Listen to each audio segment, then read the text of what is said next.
Welcome to the Owatonna Today Show, your community connection. I'm Linda Karnauskas, and I want to thank you for joining us on this Monday, August 1st.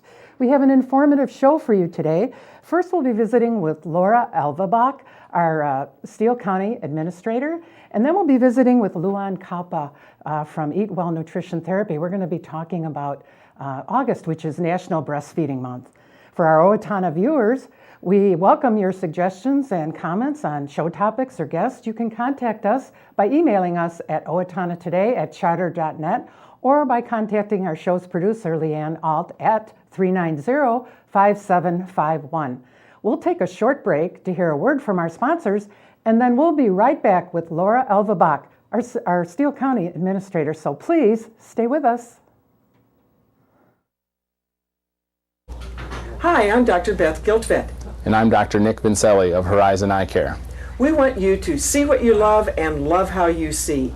We're proud sponsors of the Owatonna Today Show. I needed more than just another dead-end job. I wanted a career, so I expressed myself. With the kids off to college, I decided it was time for me to go back to work and express myself. Express got me in touch with some really great companies. Now I'm on my way to a great career.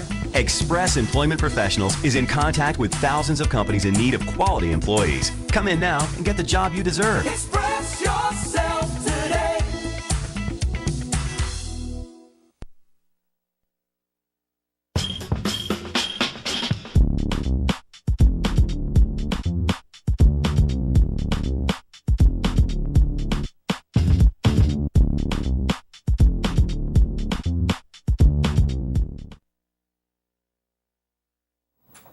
Welcome back to the Owatonna Today Show, your community connection.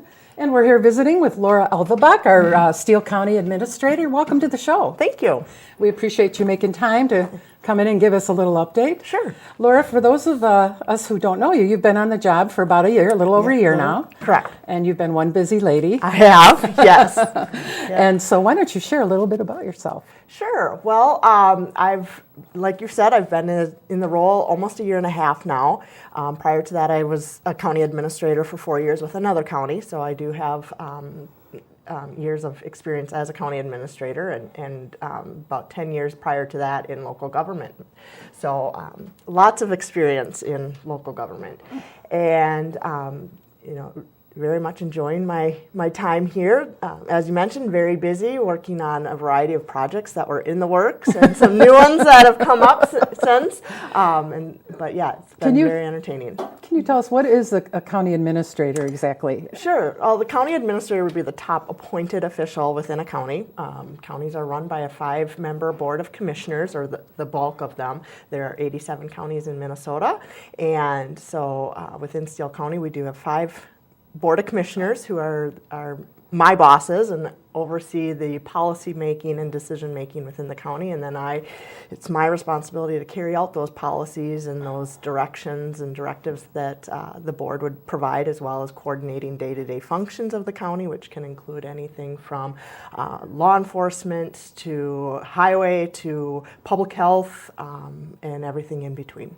What is the working relationship between the county and the cities of your different towns included in your county? Sure. Well, Steele County has 4 cities within the county. We have the city of Owatonna, which is the most well-known and obvious, and then we also have the city of Medford, Ellendale, and Blooming Prairie. And while they're separate levels of government and units of government, we do work very closely with them, just because a lot of our programs would include their residents, as well as some, like highways, for example. We would have county roads that go through each of the communities, and so we need to work with them very closely to coordinate that, as well as any other programs that we may have. And then there also is townships within Steele County, and we have 13 of those, and we also have a relationship with those counties as well. So are reports sent, or do you pretty much pick up the phone and talk to Chris Blucy? A lot of times it's just pick up the phone or send a quick email. We have a very good working relationship with all 4 of the cities, and so it makes it very easy to, if there is something that comes up or that there's information that needs to be shared, either from the county to the cities or the cities to the county, all of us administrators or managers, whatever the title may be for that unit of government, we do have a good working relationship. So why don't you share with us a little bit about the Public Works going on? Sure, yeah, that's obviously a very well-known project that the county is working on right now. We recently had the groundbreaking on the Public Works building and complex, and so it's going to be a two-phase project, and phase one will be a lot of the site work, a fuel island, salt sand shed, and then phase two will be the actual building. And like I said, we did hold the groundbreaking a couple weeks ago and are looking forward to having that project started and eventually completed in 2018. It's been a project that's been long in the works. Planning for it had happened. They've found records going back 20 years with plans to find a new site and upgrade the facilities. I was just, where is the site going to be? Where is the site? It's on Old Highway 14. It's just on the west edge of Owatonna. So anybody driving out of town past Aldi and out that way would notice it. And this, to be clear, is the Public Works building that is basically for the road work and things like that. Correct. Yep. Our highway and engineering functions will be out of that site, and so we have the highway department is responsible for over $94 million in assets, and so we look forward to having a combined facility for them to work and to be productive. And that will cover countywide. That will be countywide, correct? Yep. We have all of our all of our functions are out of one site. Okay. Would you want to touch on Work Day Out or whatever the Work Day is coming up, or? Oh, Workout Day. Workout Day. Yes, Okay. Yes. Yep. It's a new venture that our criminal justice partners are working on, and it's an opportunity for those who may have outstanding warrants to come to the courthouse on August 4th. It is from 2 to 4 at our courthouse, and we'll have the judges, we have probation, we have the county attorney's office, we have defense, all sorts of resources available for those individuals who may have a warrant to come and resolve that. And so it's a great opportunity. A lot of times what happens is individuals may not realize they have a warrant, or they may not be aware of it, and eventually it catches up with them, and it's usually not at a convenient time for them. And especially with the fair coming up, that's when we tend to see a lot of those warrants being found, and it's a big hit to our resources, and it's not only inconvenient for that individual, but it does take a lot of county resources, and so we're hoping to have an opportunity to get those cleared up for individuals. Do you work with Tim Schimmel on that? Yes, Tim Schimmel is a big part of that, as well as our county attorney, Dan McIntosh. Now, why have that? Why offer that? What's the why? Well, I'm just curious. Currently, we have over 400 individuals that have outstanding warrants, and so like I said, it can be a huge inconvenience for an individual. If, for example, they get picked up on a Friday and they end up having to spend some time in jail over something that might be considered a minor infraction, and so that takes the time of our law enforcement officers. It takes the time of the courts. It's obviously very disruptive to that individual, and so if we can have an opportunity that they can come and get it resolved, not forgiven, it's not an opportunity that, a get out of jail free card, but it is an opportunity to resolve it. So they would come in and it's discerned what needs to be done next, and the tick might be put on their record that they're working it out. And so therefore, if somebody were to check on them, they would say, "Oh, you're okay. Yes. You're in process." Yep. Okay.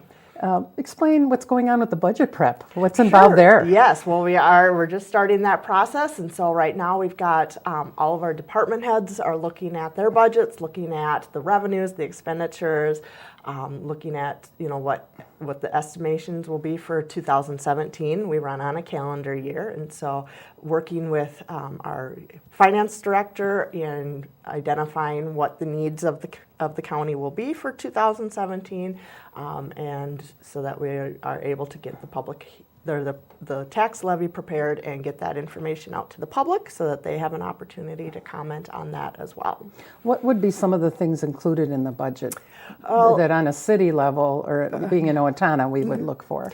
Well, as far as, most of our levy dollars do go to the highway functions and law enforcement functions, several of, as well as a lot of administrative functions. So the county recorder, the assessor, auditor, treasurer, all those functions typically are included, their levy dollars, and so that would be what goes on to the property tax.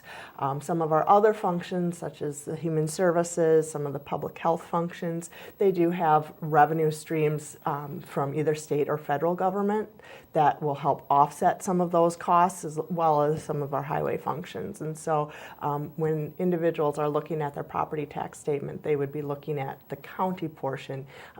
Sometimes people look at the property tax statement and they think the total is all county. That's not accurate. There's multiple items and multiple units of government that are included in that levy. You talk about law enforcement. Would the sheriff fall under that? Sheriff would be included in the law enforcement budget. How many sheriff do we have in Steele County right now? One sheriff, and then we would have several. We have one sheriff, one chief deputy, and then we have multiple sheriff deputies. And are they volunteer or are they paid? Nope, the sheriff, Deputies? the deputies would be paid staff, but we do also have posse and some special deputies that have various payment or volunteer opportunities. So you have a lot to consider at this time of year. Yes, a lot of people to get their reports in. Yes, yep, and you're constantly waiting to hear information from the state or from the federal government as far as what our estimated reimbursements are, to make sure that we can accurately reflect that in the budget as well, because that can be a huge impact on what the final levy would need to be. So besides that, technology is always changing. Yes. You've been in your job now a little over a year. Yep. Congratulations, Thank and you. you're having fun. I am. Okay, so now you're getting around to the website, right? Yeah. Yes. Why don't you tell us quickly, or about Sure. a minute or so, what is involved in the website? Yep, we recently updated our website, so if individuals haven't been to our website, I'd encourage them to go to www.co.steele.mn.us and check out the new website. We've added some new features, tried to make it more user-friendly. Individuals can find all sorts of information on our budget, on job opportunities, on projects that we may be having going on. Our board agenda and packets are included on that website, and the warrants are listed on there, and so that's where individuals can go. So just check your website. Check the website. And if they would like to email you, they can go on the website. Correct. Yep, they can get in contact with me. So if they want to find out anything about the website or Absolutely. about what's going on in the county, they can pretty much go through the website. Absolutely, it's a great resource. What's the biggest change in the website? It's got a fresh new look, and we tried to figure out those items that individuals look for the most and make those front and center, and to provide that information. Well, thank you for all you do for our county and your hard work, and I wish you continued success. All right, well, thank you. In your budget as well. Thank you, I appreciate it. We will take a short break to hear a word from our sponsors, and then we'll be right back with Louanne Kaupa and Eat Well Nutrition Therapy and hear all about Breastfeeding Month. So please stay with us. The River Springs Water Park at 3065 St. Paul Road is open for the summer. Come with family and friends to enjoy the many features the water park has to offer. Open swim hours are listed on the screen. For more information on daily specials, programs, and large group packages, visit our website, call the water park at 774-7370, or find them on the River Springs Water Park Facebook page. Make a big splash this summer at the River Springs Water Park. Amy Swain Hearing Centers is a proud sponsor of the Owatonna Today Show. I'm Dr. Amy Swain, and I want everyone to hear better. I'm Dan Branstead of Carlson Branstead & Company, Certified Public Accountants. We support the Owatonna Today Show. At Triumph Graphics, we think beyond ink. That's why you should make us your source for creative concept, design, print, mail, and web. Check us out today at triumphgraphics.com. Hello, my name is Katie Marshall. A year ago, my family and I became homeless. We were scared and alone. Today, with the help of Steele County Transitional Housing and generous donors like you, my family and I are safely housed. I am working, going to college, paying my rent on time. My children have a warm bed to sleep in every night. My family and I are so grateful for this second chance. Please help others in need by donating to transitional housing today. Everyone deserves a safe place to live. Welcome back to the Owatonna Today Show, your community connection. And we're so glad to have Louanne Kaupa with us from Eat Well Nutrition Therapy. And we're going to be talking about National Breastfeeding Month, which just happens to be the month of August. That's correct. Welcome to the show, Louanne. Thank you, Linda. Good to be here. Yeah. So are you having a good summer so far? Summer goes by too fast in Minnesota, doesn't it? What are some of the favorite activities you like to do just around town? In the summer, here? I love to be outside in general, and we spend some time at a cabin. And do you garden or? I do some gardening. I manage the library garden for the summer as well, and work with kids and teaching them about good nutrition and healthy eating and. Yeah, there's something about the garden, isn't there? There is. It's kind of therapeutic to be digging in the dirt. I mean, I bet you if you were digging in the dirt yesterday, if you had that opportunity, you'd be thinking about all the things we're going to talk about today and get them all in order, right? Actually, I was wild blueberry picking this weekend up in northern Minnesota, and I was thinking about it. Wild blueberries, wow. Yes, it was lovely. You freeze them up and then use them in the winter? This year's crop wasn't as good as we've had in previous years, so I think I get to make a pie, and that's about it. Well, that's okay. But that's great. Yeah. Savor every bite. That's right. Well, let's talk about National Breastfeeding Month. What would you like people to know about it, first off? What is it? National Breastfeeding Awareness Month is really about, for our nation, to really support breastfeeding and educate people about why this is important for the health of the mother and the baby and society as a whole, because of the numerous benefits on our resources. But it did stem out of the World Health Organization breastfeeding awareness, which happens to be this week. So World Awareness is this week for breastfeeding promotion. Now, is there anything other than, it probably goes out to, I would think, OBGYNs and doctors in the field, people like yourself that are in nutrition therapy. Other than the information on how to make aware, are there any special workshops or functions people can go to learn more about it? Oh, yes. Public Health is a great resource, obviously, as well, with their WIC program, Women, Infants, and Children, which does promote breastfeeding. And that is an eligibility program for women. The OB staff at the hospital is a great resource. That's where it all kind of starts in terms of once they give birth and are able to help with that breastfeeding establishment. Amazing Newborn Clinic meets on Tuesdays at 1 o'clock at Roosevelt School. And Public Health, the clinic, and the hospital all support that and provide a staff person there. It's a drop-in clinic to weigh babies, to get answers, to help support their efforts at breastfeeding, and have other moms who are going through the same thing to support it. A wonderful program through Roosevelt as well, for all ages. Through age 1. Yeah. So moms can drop in there and get breastfeeding questions answered and just get their baby weighed and check how they're doing. Are they doing okay? And that's, for a first-time mom, that's really scary. You're wondering, you love this little baby and you want to be sure that it's doing well. Right. You have no idea. It's your first time. And we don't measure how much milk we're producing. So, that makes sense to go get weighed and encouraged, because it isn't always easy at first. Right. Well, and, depending on how your labor went, if you had a C-section, you could have some other problems that are taking priority, or pain, and have to address that as well as nurse a baby. And we're all sleep deprived as new moms. Right. And just trying to understand it, right? Exactly. And then they're crying and they can't tell you that it might be something else other than, are they hungry? Yeah. It's a guessing game. And as I like to tell moms, crying is a late sign of hunger for babies. Yeah. By then, they might be a little frustrated to think about latching on. Yeah. Now, do you coach? I have in the past. In fact, I was very involved in starting Newborn Clinic 17 years ago now, I guess. So, wow. So, and the Newborn Clinic, wow, that's great. Yeah, so it's great that it's still going and still well attended. So we know where they can go to get some encouragement. And once they get over the hump, what are the benefits? Oh, the benefits are wonderful for the baby. Obviously, it is the best source of nutrition for those babies. Babies who are breastfed tend to have less allergies, less diabetes, less obesity, less GI problems in general. Benefits of baby short-term are breastfed babies tend to be hospitalized much less often. So dehydration doesn't tend to be a problem. If they get sick, they continue to be hydrated because human milk will change with a baby's needs. And so if a baby just needs more fluid, they can just suckle and get more fluid and not necessarily all those calories.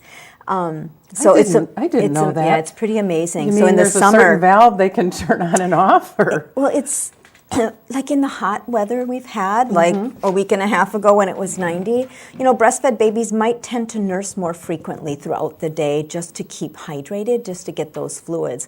And when they do that, they're not getting, we call the hind milk, and the hind milk is the really fatty, rich milk.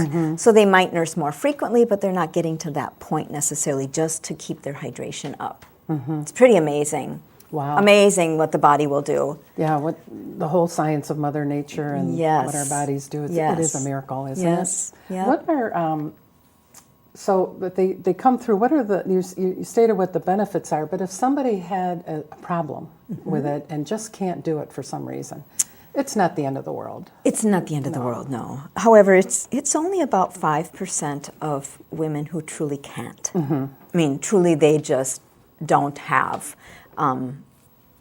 the anatomy, and all of that's needed to make that work. And we have to weigh that because truly the baby's safety is our role. And if a baby is getting dehydrated, they're at risk to getting hospitalized, we need to start supplementing at some point. And that's why it's so important to get support in the first couple weeks of life and really monitor. Most doctors really are going to want to see a breastfed baby by week 2 of life to make sure they're back up to their birth weight. Okay. Because breastfed babies tend to lose weight that first week of life until full milk comes in. And then they'll start to gain. And gold standard is breastfed babies gain an ounce a day the first 3 months of life. It's pretty amazing. That's great. Yep. That's great. So give it your best shot, but don't, be in touch with your doctor, I suppose. Exactly. Make sure you're touching base to make sure that baby's doing okay. Let's talk a little bit about the stigma of breastfeeding in public and all this sort of thing. Just touch on that just a bit. Thank you, Linda. I think that's really important to address.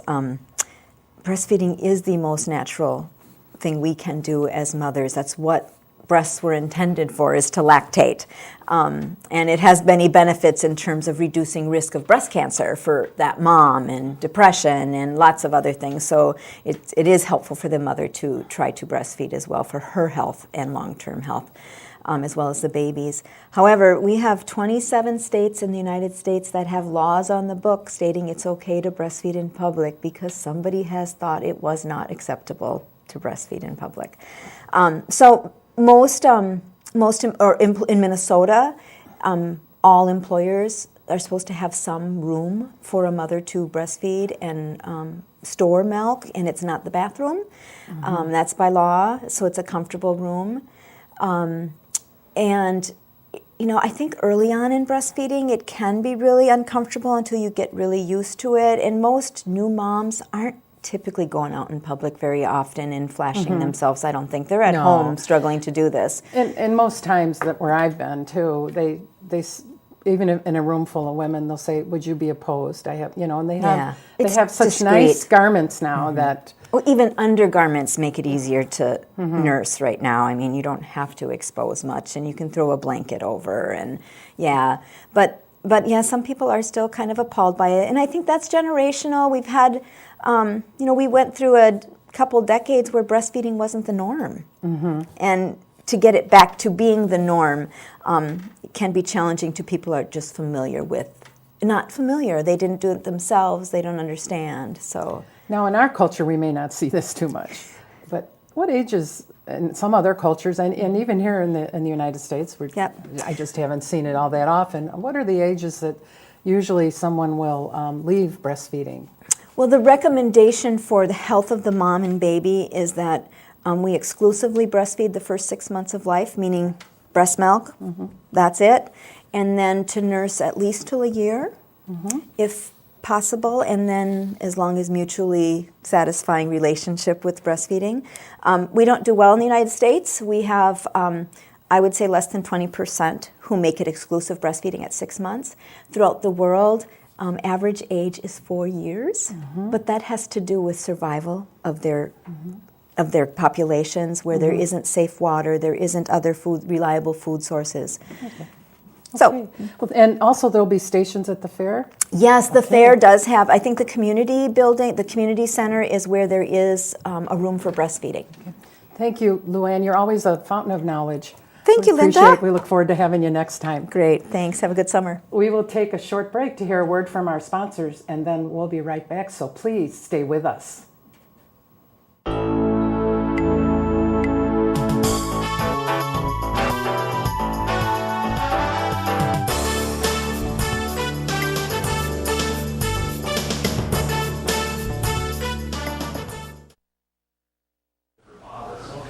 Hi, I'm Rich from Sign Pro and Auto Trim Design, a proud sponsor of the Owatonna Today Show. Come and see us for all your sign and truck accessory needs. Welcome back to the Owatonna Today Show, your community connection. It's that time during every program where we share with you what's going on in our community. The dock at Lake Chase Park is now ready for use, thanks to Cabela's for the Outdoor Fun Grant. Anyone wishing to apply for work at one of the Steele County Free Fair vendors should stop into the fair office and register your name. Vendors will contact you directly. The Steele County Historical Society is pleased to announce the History Detectives Children's Programming for Thursday, August 4th at 9 a.m. and at 6:30 p.m. The topic will be A Day in the Life, Professions from 1900, focused in the Museum of Professions in the Village of Yesteryear at 1448 Austin Road, Owatonna. Habitat for Humanity of Steele-Watseka area will break ground on the organization's 24th home on Saturday, August 6th at 10 a.m. The ceremony will take place at the site of the family's new home, 603 Glendale Street in Owatonna. This is a rescheduled date due to a rain cancellation in July, and the Habitat for Humanity invites anyone interested in volunteering with the organization to email volunteer@habitatswa.org or call the office at 507-446-0112 to get started. The Owatonna Arts Center will open an exhibition of paintings by Kevin Erke on Sunday, August 7th. There will be reception for the Erke on Sunday, August 14th from 1 to 5, and the public is invited to meet the artist, view his work, and have a refreshment. H. Peter Baxter of Owatonna and Barb Moratz of Ellendale have been named as this year's Steele County Senior Citizens of the Year for 2016. They will be honored by the Steele County Exchange Club and the Steele County Free Fair on Thursday night, August 18th at 6:30 p.m. in Fair Square Park. Riverbend Nature Center invites you to join their growing rain garden care crew. On Tuesday, August 19th, interested individuals will meet from 4 to 5 p.m. to do maintenance on Riverbend's rain garden. Participation in the rain garden care crew is free of charge. Join us for a meet and greet of past Roosevelt School staff, students, families, and friends, Saturday, August 20th from 3 p.m. to 5 p.m., and please spread the word. And then again, we have Sundays in the State summer movie series, the next one being August 7th, and they will feature Toy Story. So you won't want to miss that one. Well, that's all we have for you today, and we want to thank you for joining us today, and we hope that you will join us on Wednesday when our guests will be the All-Inclusive Playground, and then we'll be talking with the group that's organizing that. And then we'll also be getting an update from the City of Owatonna with our Mayor, Tom Coons. So we hope you will join us on Wednesday, and until then, have a nice day.